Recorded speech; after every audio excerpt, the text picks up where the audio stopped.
Ayun, what's up guys? Ayan guys, nakita niyo naman. Sinisimulan ko na yung pagpipintura natin dyan. Bali, inuna natin yung lapag. Para ay papano nakita natin yung puti ng buwan. Bali guys, 2:00 na ako nagsimula din kasi nasikaso ako. Nabayis ako ng mga requirements ko. And guys, makikita niyo na sobrang init dyan guys.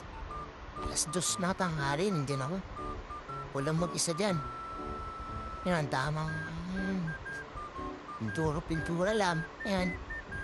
Para mapaganda yung loft natin, yan. Kailangan natin pinturahan tsaka para hindi makain ng kalawang. Yan guys, lipat pa tayo dito sa panibagong video naman. Yan, dito naman